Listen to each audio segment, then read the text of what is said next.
हर सुबह एक जैसी नहीं होती। कुछ सुबहें सिर्फ एक नए दिन की शुरुआत नहीं करती बल्कि नई यादें भी बना जाती हैं। कल रात हम खुले आसमान के नीचे सोए थे।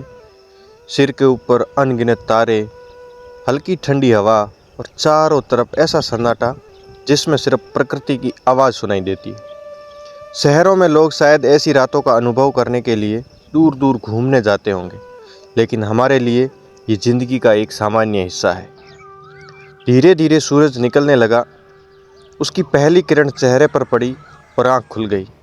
कुछ पल बस यूं ही आसमान को देखता रहा, क्योंकि मुझे पता था कि आज से फिर वही जिम्मेदारियों वाला सफ़र शुरू होने वाला है। गर्मी की लंबी छुट्टियां खत्म हो चुकी थी और आज स्कूल खुलने का पहला दिन था। मैं उठा, मुंह धोया, तैयार हुआ और मन में एक अलग ही खुशी थी।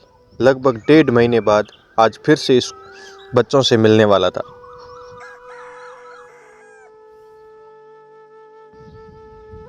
लेकिन ज़िंदगी को शायद सीधी शुरुआत पसंद नहीं थी। जैसे ही बाहर आया, देखा कि बाइक पंक्चर थी।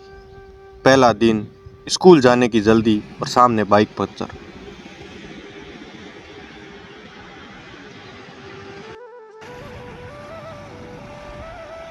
मैं पंक्चर की दुकान पर पहुंच गया और यहीं आज की कहानी का दूसरा किरदार भी मिल गया। मेरे शिक्षक साथी चंद्रभान जी, उनकी बाइक में भी पेट्रोल ख़त्म हो गया था और वो उसे पैदल ही पेट्रोल पंप तक लेकर जा रहे थे।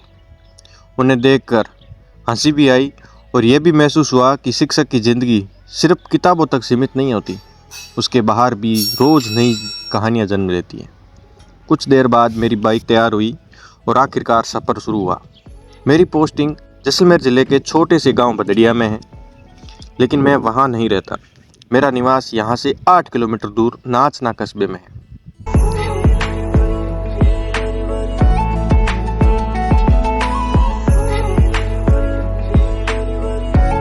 भदड़िया जाने का रास्ता मेरे दिन का सबसे खूबसूरत हिस्सा है। सड़क के दोनों तरफ फैले सुनहरे धोरे, ऐसा लगता है जैसे पूरा थार बिना कुछ कहे अपनी कहानी सुना रहा हो। थोड़ी देर आगे बढ़ते ही इंदिरा गांधी नहर आती है। एक तरफ है रेगिस्तान तो दूसरी तरफ बहता पानी। हर बार इसे देखकर यही लगता है कि मेहनत हो, रेगिस्तान में भी जिंदगी बह सकती है।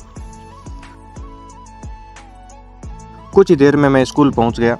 आज मेरे शिक्षक साथी पूरे पारंपरिक पहनावे, पायजामा और चोला पहनकर स्कूल आए।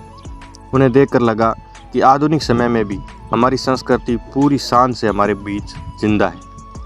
आज छुट्टियों के बाद पहला दिन था, इसलिए बच्चे भी बहुत कम आए थे। जो बच्चे आए उन्हें बरामदे में एक साथ बिठाया।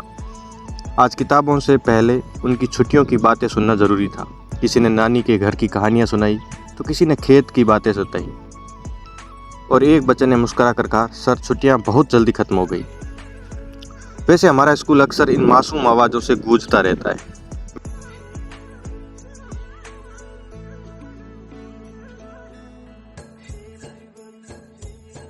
देखते देखते पहला दिन भी खत्म हो गया। मैं वापस नाचना की तरफ निकल पड़ा।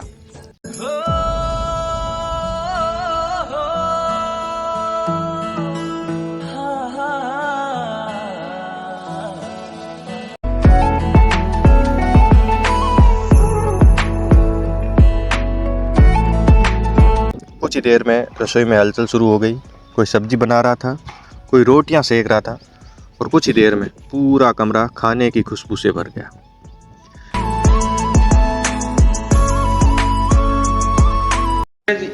भर्ती आवड़ी है थार भी के विचार है।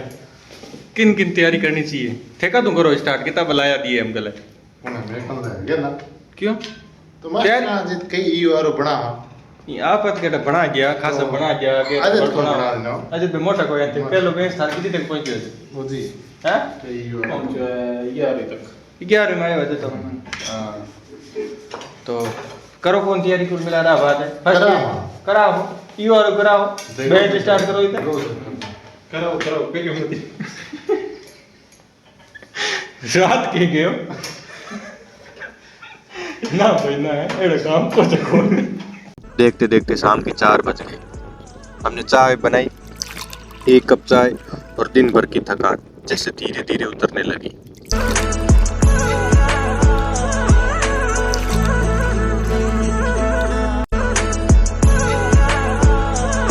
चाय के बाद हमने पूरा कमरा साफ किया, फर्श पर पानी डाला, झाड़ू लगाई और पूरा कमरा धो दिया। साथ रहने की सबसे खूबसूरत बात यही होती है, यहाँ कोई काम किसी एक का नहीं होता, हर जिम्मेदारी सबकी होती है। सुबह एक पंचर की बाइक से शुरू हुआ दिन अब शाम की एक प्याली चाय और दोस्तों की हंसी के साथ खत्म हो रहा था। तब महसूस हुआ कि ज़िंदगी को खूबसूरत बनाने के लिए किसी बड़ी वजह की ज़रूरत नहीं होती। कुछ अच्छे दोस्त, अपने काम से प्यार, बच्चों की मुस्कान और शाम को साथ बैठकर पी गई एक कप चाय, बस यही काफ़ी है। मैं हूँ रोहितास बिश्नोई और यह था गर्मी की छुट्टियों के बाद एक गांव के शिक्षक की ज़िंदगी का पहला दिन। मिलते हैं अगली कहानी में।